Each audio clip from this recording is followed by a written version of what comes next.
paz do Senhor, juventude abençoada. Estamos aqui mais uma vez para estudar uma preciosa lição da Escola Bíblica Dominical. E hoje com um tema muito pertinente e importantíssimo para o fortalecimento da nossa fé cristã. A falácia do relativismo ético-moral. Jovem, o que significa dizer que cada um tem a sua verdade? É possível existir justiça sem uma moral absoluta? Como um jovem cristão pode viver a verdade em um mundo relativista? Então, meus jovens, se vocês querem saber a resposta para essas perguntas, fiquem atentos conosco até o final desta aula. Vamos orar para iniciar nossa aula? Senhor Jesus, muito obrigado, meu Pai, por mais essa lição. Eu peço para que o Senhor venha falar aos nossos corações. Nós declaramos nesse momento que nosso coração está aberto e receptivo à Tua palavra. Fale conosco, nos ensine, é o que nós pedimos em nome de Jesus. Amém.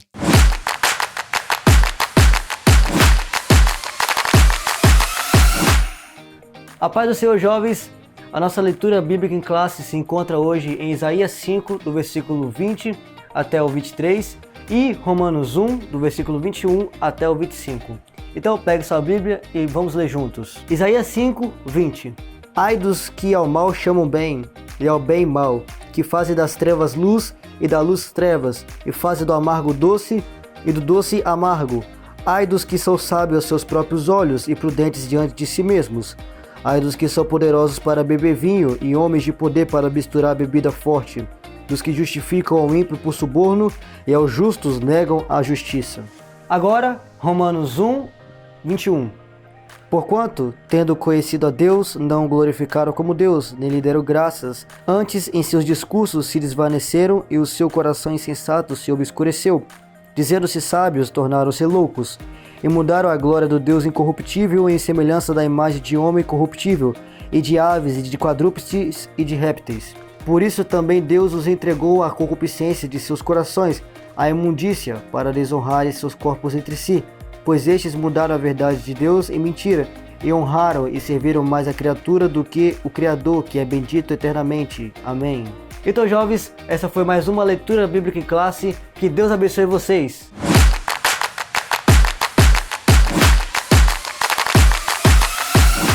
Imagine um explorador no meio de uma floresta. Ele está ali para explorar aquele ambiente. Está utilizando uma bússola para orientar os seus passos naquele ambiente. Mas, de repente, ele pega a bússola e percebe que ela está quebrada. Está apontando para qualquer direção, menos o norte. E aí, o que ele deve fazer? O que vai acontecer com esse explorador? Não é difícil imaginar. Ele vai se perder. E nós, cristãos? Qual deve ser a nossa bússola, o nosso guia nos momentos em que nós vivemos, na nossa vida, no nosso dia a dia? Assim, também acontece com a sociedade quando ela rejeita Deus. Provérbios vai dizer: há caminho que ao homem parece direito, mas o fim deles são os caminhos da morte. Sem Deus, a nossa bússola moral fica quebrada. O relativismo moral é a ideia de que não existe certo ou errado. Cada pessoa decide o que ela quer fazer em relação a uma circunstância. Cada pessoa decide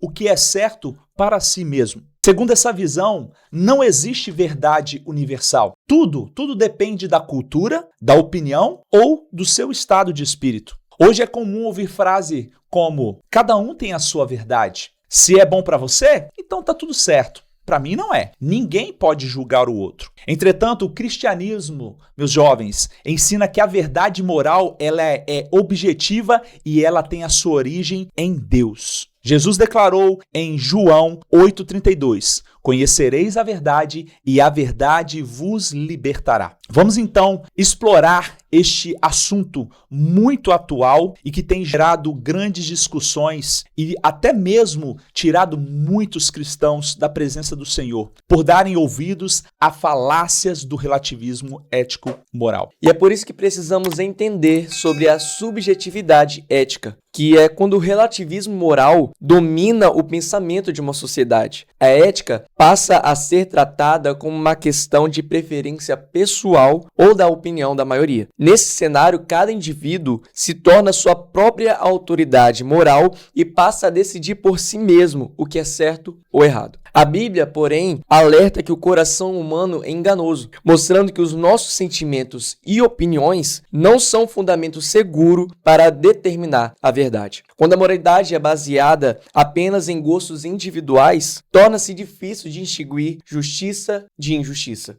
pois cada pessoa passa a justificar suas próprias escolhas e atitudes de acordo com a sua visão de mundo. É nesse ponto que comportamentos como desonestidade, egoísmo ou violência passam a ser relativizados. A Escritura apresenta um padrão diferente. Deus é santo e imutável, e a sua vontade foi revelada nas Escrituras. Por isso, o cristão não vive guiado pela opinião das pessoas, mas pela palavra de Deus, que permanece para sempre. Quando não existe um padrão moral objetivo, qualquer condenação ética se torna apenas uma opinião entre as outras. É como imaginar um jogo em que cada participante decide suas próprias regras. Um diz que um gol vale ponto, o outro diz que vale 10. O outro afirma que não existe falta. Rapidamente, o jogo se transforma em confusão, pois não há um critério comum para orientar a todos. De forma semelhante, uma sociedade que rejeita verdades morais absolutas acaba caminhando para o caos moral. A Bíblia ensina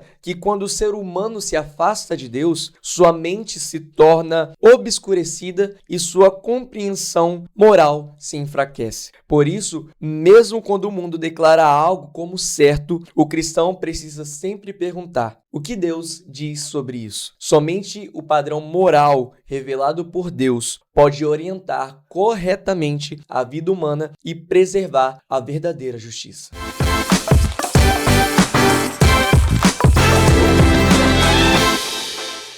João, por que o conselho de seguir o próprio coração pode ser o caminho mais rápido para levar alguém para o inferno? Bom, porque o nosso coração foi corrompido pelo pecado, né? Desde o Jardim do Éden, quando o homem caiu, nosso destino sempre foi ir ao inferno. Só que, como Jesus nos resgatou, nós vivemos a mente de Cristo. Nós temos que viver para Cristo. Camila, por que o conselho de seguir o próprio coração pode ser o caminho mais rápido para levar alguém para o inferno? Porque a Bíblia diz que nosso coração é enganoso. Então tudo aquilo que o nosso coração desejar vai estar longe de Deus e nos levará para o inferno. Emanuele, por que o conselho de seguir o próprio coração pode ser o caminho mais rápido para levar alguém para o inferno? Porque o coração gosta dos desejos da carne. E os desejos da carne são pecado e levam para o inferno.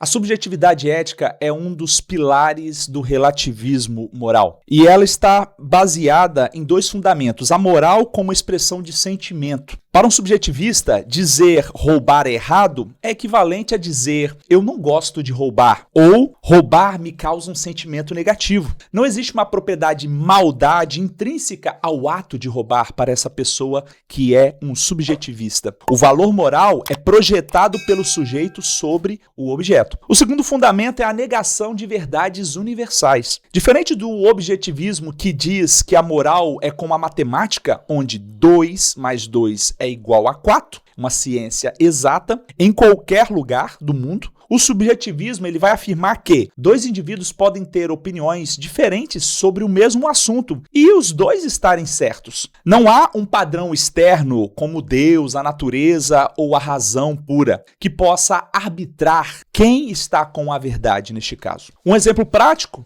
um jovem pode dizer colar na prova não é errado, se ninguém for prejudicado. Mas a Bíblia ensina: os lábios mentirosos são abomináveis ao Senhor. Provérbios 12, 22. Logo, a verdade não depende da opinião humana. O escritor cristão C.S. Lewis escreveu no seu livro Cristianismo Puro e Simples o seguinte: se não existe uma lei moral verdadeira, então não podemos dizer que algo é injusto. Ou seja, se tudo é relativo, não existe injustiça real. Ou seja, sem regras não há justiça. Todos os povos reconhecem que existe algum tipo de lei moral, porque ela foi colocada dentro de nós pelo próprio Deus. Outra característica do relativismo moral é a ideia de que os valores mudam constantemente ao longo do tempo. Segundo essa perspectiva, aquilo que uma sociedade considera errado hoje pode ser considerado certo amanhã. Esses fenômenos podem ser observados na história recente, em que diversas práticas passaram a ser redefinidas moralmente pela cultura. E exemplos disso: a diminuição da importância do casamento, a banalização da sexualidade, até mesmo aquelas pessoas mais conservadoras da sociedade que antes se mantinham puros até o casamento já não existe mais. Dentro da igreja também acontece isso. O sexo se tornou normal entre os jovens. Não existe mais aquela preocupação em se manter puro, em guardar a virgindade para o casamento. Acontece em qualquer tempo, com qualquer pessoa, sem se preocupar com o padrão deixado por Deus. A relativização da verdade. Hoje é comum nos sentarmos próximos a algumas pessoas e ouvirmos diversas versões, diversas ideias, opiniões sobre um mesmo assunto. Por quê? Cada um tem sua opinião, cada um tem a sua verdade em que acredita de fato sobre determinado assunto. A aceitação social de comportamentos antes considerados imorais. As pessoas têm vivido como se nada mais tivesse valor, como se o nosso manual deixado por Deus, a Bíblia, não tivesse mais valendo, não tivesse mais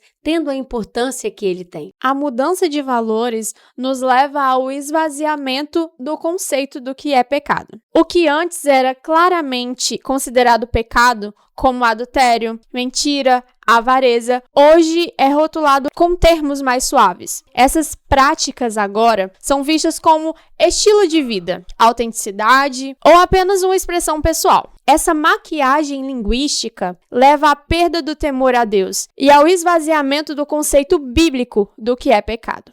Jesus Cristo é o mesmo ontem, hoje e eternamente, como está registrado em Hebreus 13, 8. Ou seja, a verdade de Deus não muda. O cristão não precisa de novas verdades para se adaptar ao século XXI. Ele precisa de um retorno à palavra de Deus que permanece para sempre. A igreja não pode se calar. A verdade liberta, mas antes de libertar, ela vai confrontar o engano pós-moderno. Se o pós-modernismo diz que cada um cria sua realidade, quem define o que é justiça quando dois interesses se colidem? Provando que sem Deus, a justiça virá apenas à vontade do mais forte. Um exemplo do relativismo atual é o não me julgue nas redes sociais. As pessoas colocam em comentários, em legendas do Instagram, só Deus pode me julgar. O que importa é o que sinto no meu coração. Aqui, o relativismo ignora que Deus já deixou o seu julgamento e seus padrões revelados na Bíblia. O indivíduo se torna o seu próprio juiz, decidindo o que é aceitável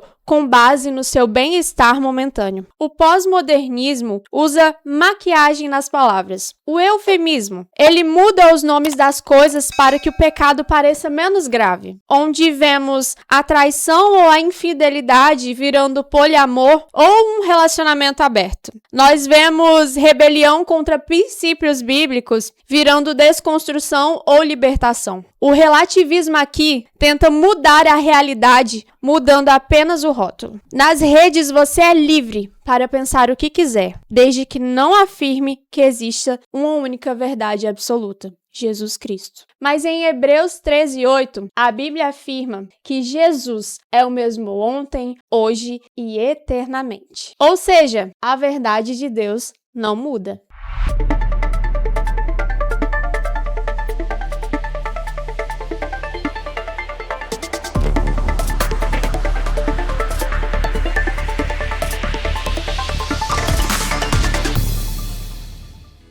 Viver em uma época onde tudo é relativo pode parecer libertador à primeira vista, mas na verdade é como tentar navegar em um oceano sem bússola. O relativismo ético-moral não é apenas uma opinião moderna, mas uma estrutura pensada para desconstruir a realidade. Para os jovens que buscam firmeza, entender como essa confusão é fabricada é o primeiro passo para encontrar a verdadeira liberdade. Primeiro, a armadilha da novilíngua. O relativismo ético-moral não muda apenas sua opinião, Ele muda o dicionário da sua mente. O relativismo usa a novilíngua para esvaziar palavras bíblicas. Quando o mundo fala de amor, ele muitas vezes não se refere ao sacrifício, mas à aceitação incondicional do erro.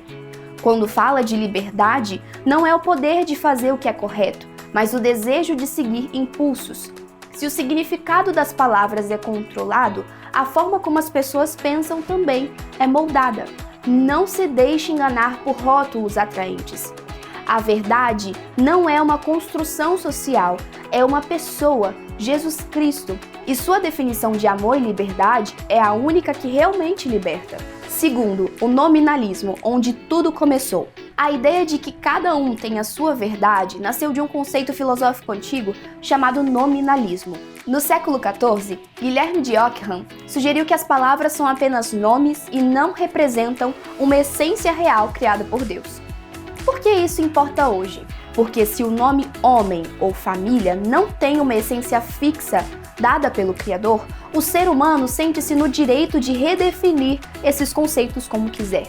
É a raiz da desconstrução que vemos nas redes sociais. Se o fundamento da essência divina é removido, o prédio da moralidade desaba. Sem Deus como ponto de referência do universo, as palavras perdem o sentido real. Terceiro, a ditadura da tolerância. O relativismo ético-moral se apresenta como a ideologia mais tolerante do mundo, mas funciona como uma estrutura de pressão. O termo ditadura do relativismo explica que esse sistema só é tolerante com quem concorda que não existe verdade. No momento em que alguém afirma que a Bíblia é a verdade absoluta, essa tolerância muitas vezes acaba. O relativismo não busca que todas as opiniões coexistam, mas sim silenciar a afirmação de que existe um padrão fixo de certo e errado. Em um mundo de verdades líquidas, ser firme na rocha não é ser intolerante, é ser o único que ainda possui um ponto de referência seguro. Quarto, criando homens sem peito. Sem valores absolutos, a sociedade perde a capacidade de produzir pessoas verdadeiramente virtuosas. C.S. Lewis chamou isso de a abolição do homem. Ele explicava que o relativismo ético-moral cria homens sem peito, pessoas que são guiadas apenas pelos seus instintos ou por uma intelectualidade fria, mas que não possuem o coração treinado por virtudes absolutas. Sem o padrão de Deus, o ser humano corre o risco de se tornar escravo apenas de seus apetites e desejos momentâneos.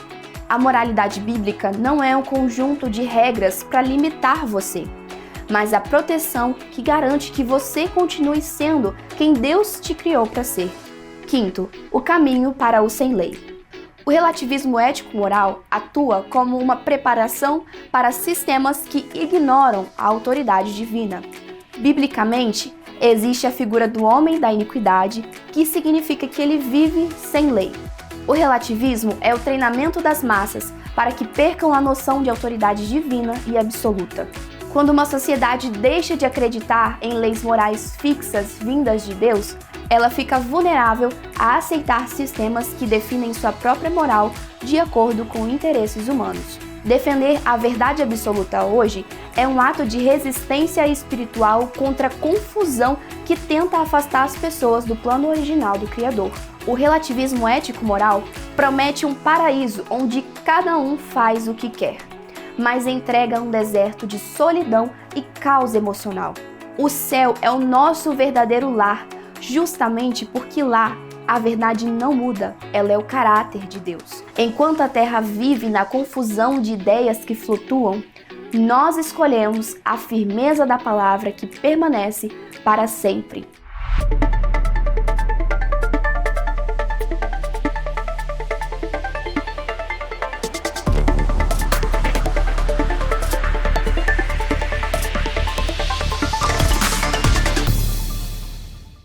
A fé cristã ensina que a moralidade não nasce das opiniões humanas, nem das mudanças da sociedade, mas do próprio caráter de Deus. Diferente do relativismo, que afirma que cada pessoa ou cultura define o que é certo ou errado, a Bíblia revela que existe uma fonte objetiva de moralidade, o próprio Deus, que é santo, justo e bom em seu ser. Paulo aos Romanos, no capítulo 3, versículo 23, vai dizer que todos pecaram e destituídos estão da glória de Deus. Ou seja, todos nós, homens, mulheres, brancos, negros, ricos, pobres, crianças, adultos, todos somos pecadores. Embora exista uma lei moral, o ser humano, queridos, está corrompido pelo pecado. E o maior mal da sociedade não é a violência, não é o problema econômico, não são os problemas sociais. O maior problema do homem, o maior câncer, o maior vírus que afeta a sociedade é o pecado. Por conta dessa natureza é que as pessoas se rebelam contra Deus e a lei de Deus precisa julgar o pecado do homem.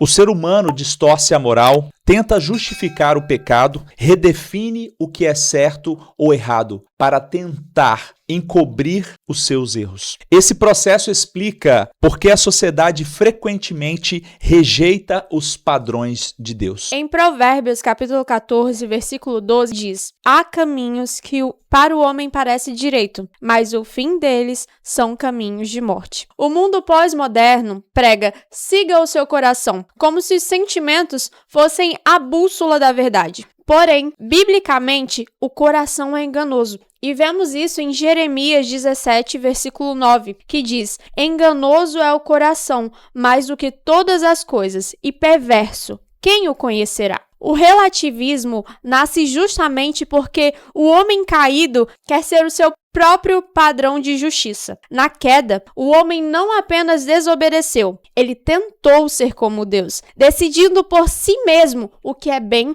e o que é mal. A natureza caída faz com que o ser humano troque a verdade de Deus pela mentira. O relativismo é a prova dessa decadência. O homem está tão perdido que já não consegue mais distinguir o óbvio. Ser autônomo das suas decisões significa dar a si mesmo a sua própria lei. Isso foi o que a serpente ofereceu no Éden e é o que o pós-modernismo oferece para você hoje. A única forma de vencer o relativismo não é apenas com argumentos intelectuais, mas com um novo nascimento, que nos devolve a capacidade de enxergar a verdade que só encontramos em Jesus. Jovem, agora nós vamos falar sobre o chamado para a santidade. A santidade não é um fardo, e sim a proteção do cristão. A lição afirma que Deus é a fonte da moralidade. Portanto, somos chamados a ser santos, porque Ele é santo. Como o caráter de Deus não muda,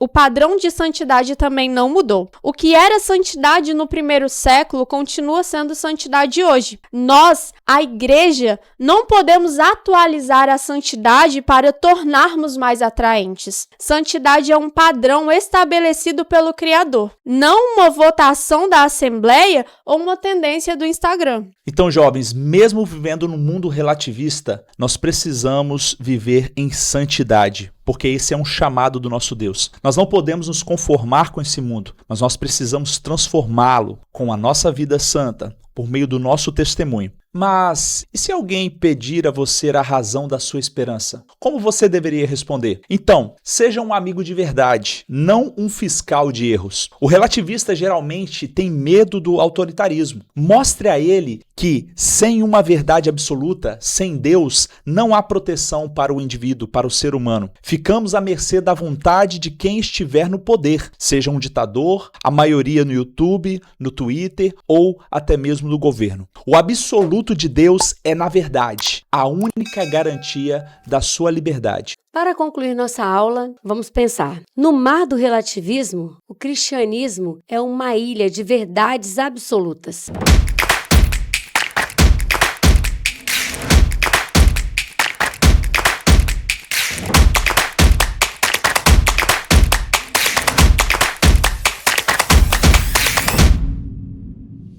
Olá, juventude! Deus abençoe a todos vocês. É uma alegria imensa ter vocês conectados na nossa EBD online. Vamos mergulhar nas dúvidas que mandaram, porque a palavra de Deus tem respostas profundas para a nossa geração. Pergunta 1. Se alguém afirma que não existe uma verdade absoluta, essa própria frase não acaba sendo uma afirmação absoluta? Como podemos explicar para um colega que essa ideia de que cada um tem a sua verdade se contradiz sozinha? Essa é uma das maiores armadilhas filosóficas da nossa era. Quando um colega diz não existe verdade absoluta, toda verdade é relativa, ele está fazendo uma afirmação absoluta. É como dizer, eu não sei falar uma palavra em português usando a língua portuguesa. A frase se destrói sozinha. Você pode explicar ao seu colega que se a afirmação dele for verdade, então ela é falsa, porque acabou de estabelecer uma regra absoluta. A verdade não é o que nós inventamos. A verdade é o que corresponde à realidade.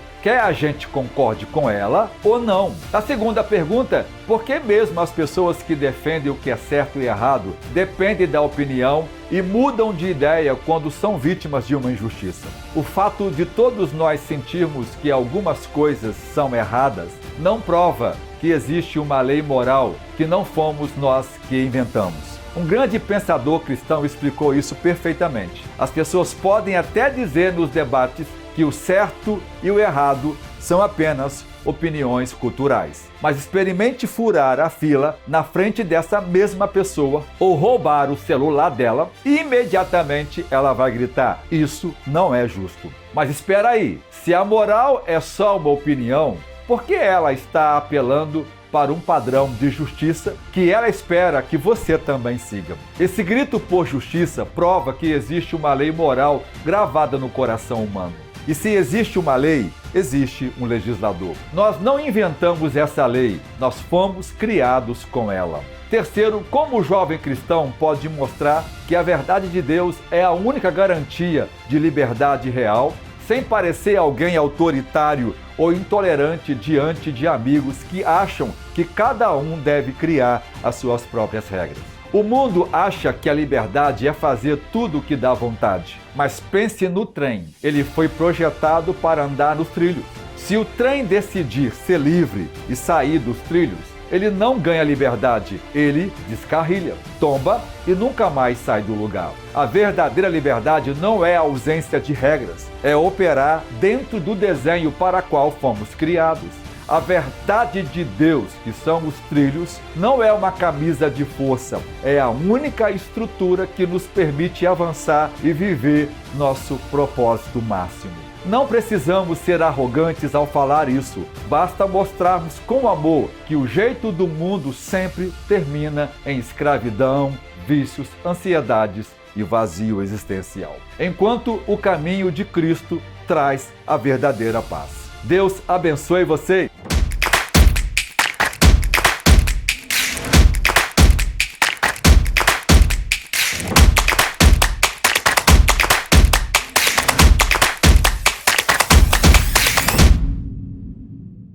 O relativismo diz que cada um cria a sua verdade. O Evangelho nos mostra que essa verdade já existe e ela está em Deus, Jesus Cristo.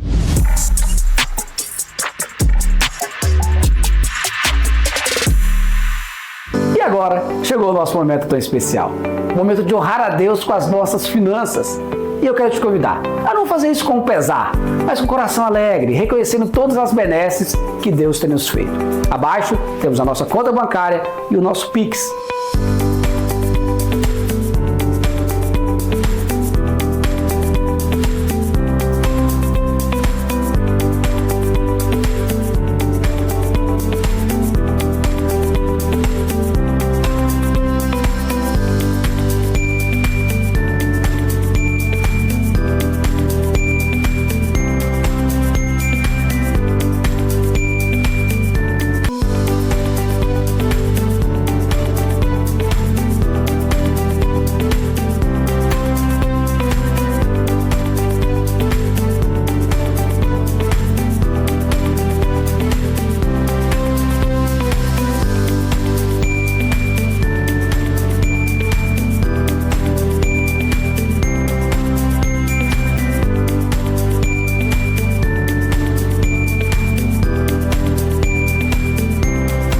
Mas eu queria te convidar também para um outro projeto, o Projeto Mil Valentes. A intenção é adquirirmos este espaço que Deus tem usado para abençoar tantas vidas e você pode ser um contribuidor dessa obra. Provérbios 3,9 diz: honra a Deus com a sua renda e com as suas primícias, e serão fartos os teus celeiros. A promessa de Deus. Então, com esse ato de fé, oferte na casa de Deus e seja abençoado em nome de Jesus.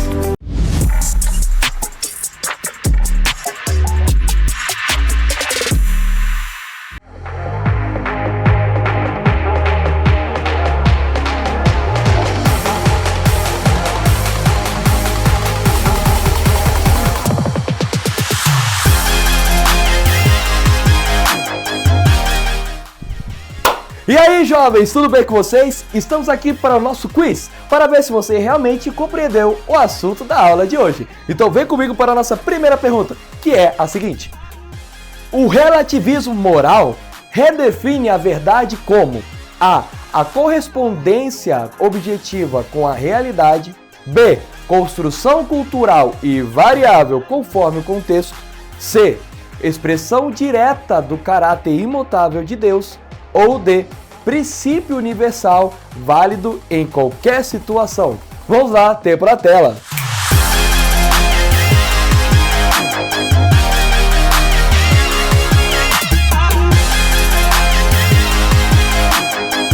Muito bem, o nosso tempo acabou e a resposta certa da nossa primeira pergunta, com certeza, é a letra B. Construção cultural e variável conforme o contexto. Segunda pergunta. Quando a moral é definida pela cultura, ela se torna A, normativa para todas as pessoas, B, progressiva e sempre mais justa, C, relativa e sujeita a mudanças constantes, ou D, coerente em todas as épocas. Vamos lá, tempo na tela.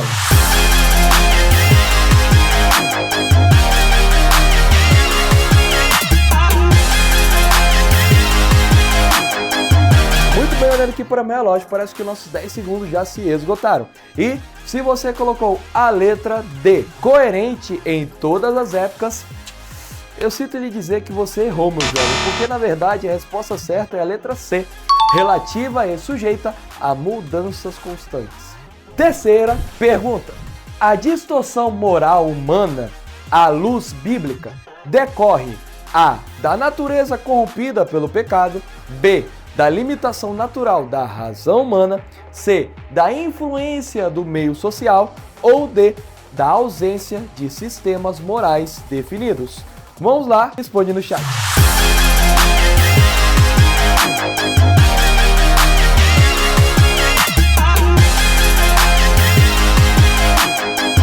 Muito bem, espero que tenha respondido no chat e tenha lotado com a letra A, da natureza corrompida pelo pecado.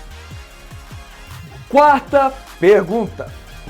Na perspectiva bíblica, a objetividade moral se fundamenta A, na consciência humana sujeita a variações, B, no caráter santo e imutável de Deus, C, na organização social e seus valores, ou D, na experiência histórica das sociedades.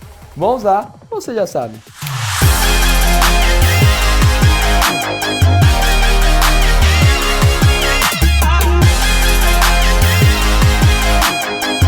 E muito bem, parece que mais uma vez os nossos 10 segundos se esgotaram. E se você colocou a letra B no caráter santo e imutável de Deus, você acertou. E muito bem, jovens, chegamos à nossa quinta e última pergunta, que é a seguinte: a resposta cristã ao relativismo exige A, neutralidade diante das diferentes opiniões, B, a adaptação dos valores conforme o contexto cultural, C, suspensão de julgamentos morais absolutos, ou D, fidelidade à verdade revelada por Deus. E vamos lá, pela última vez, tempo na tela.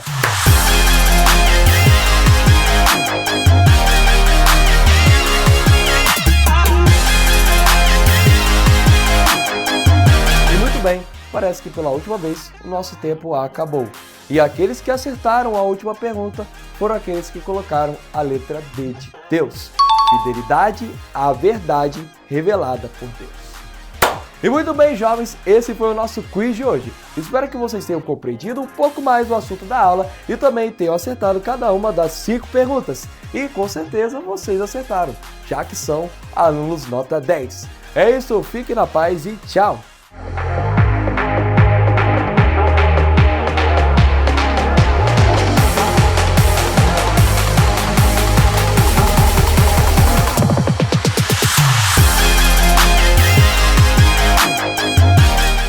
Então, jovens, para encerrar a nossa aula, vamos orar. Querido Deus, muito obrigada por este tempo de aprendizado, por este tempo precioso em que podemos, Senhor, aprender verdades absolutas sobre a Tua palavra, que é inerrante e é infalível. Que essas verdades possam ficar guardadas em nosso coração e que possamos ser livres de todos os ataques, todo o relativismo dessa pós-modernidade. Abençoe, Senhor, cada jovem que está assistindo essa aula. Esteja, Senhor, guiando ele em todos os teus caminhos. Em nome de Jesus. Amém. Tchau, jovens! Deus abençoe! Pois corta isso, gente. Corta isso, gente. Fortalecimento da nossa fé cristã, com o tema Atalácia. E é por isso que precisamos entender sobre a... Se me aparecer é porque eu tava fazendo assim no rosto. O escritor Celeste... O escritor... Escritão. Todas as opiniões são igualmente. Cultura pouco. Brancos, negros, ricos, pobres. Sede santos, porque eu sou santos. Sou santos. E ela está em Deus. Jesus Cristo. Jesus Cristo. Pois corta isso, gente. Corta isso, gente.